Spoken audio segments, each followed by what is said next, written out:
Si është menaxhuar situata në Kosovë ideal?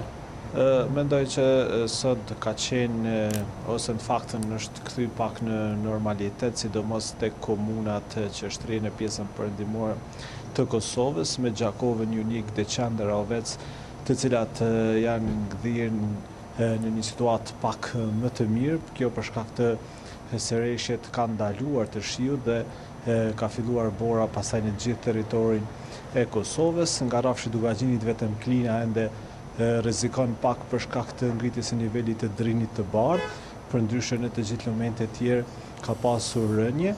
Gjithashtu me vështirësi pak më të shumta ka qenë Mitrovica sot për shkak të sitnicës, lumi Sitnica i cili ka dalë nga shtrati, për çfarë është detyruar të evakuohen 15 familje në Mitrovicë. Gjithashtu ka pasur vështirësi edhe në lagjen e Boshnjakëve në pjesën veriore të Mitrovicës, po ashtu edhe komunat përreth Mitrovicës si Vushtria ka qenë më e goditur me disa prej fshatrave të saj të cilat janë përmbytur andaj nga kalon edhe ky lum, përndryshe pjesa tjetër ka qenë më e qetë. Çfarë bën qeveria dhe pushteti lokal në Kosovë ideal?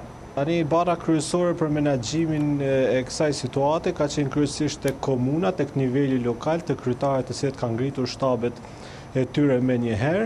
Ata janë koordinuar përmes institucionit qendror siç është Agjencia për Menaxhim Emergjent dhe më pastaj ka ndërhyrë Ministria e Infrastrukturës, Mjedisit dhe Planifikimit hapësinor aty ku ka qenë më e nevojshme së bashku me institucionet e tjera, por përgjithsisht mund të them që situata është menaxhuar kryesisht nga pjesa e nivelit lokal dhe pastaj institucionet qendrore kanë ndërhyrë në bazë të nevojës dhe kërkesës. Ka pasur një ndërhyrje edhe nga Forca e Sigurisë së Kosovës, pra me kërkesë të këtyre autoriteteve lokale dhe agjencisë për emergjenca këtu në Kosovë, e cila ka qenë të temë në krye të koordinimit të gjithë komunave, por edhe kapaciteteve që ka Kosova për të përballuar situatat e tilla.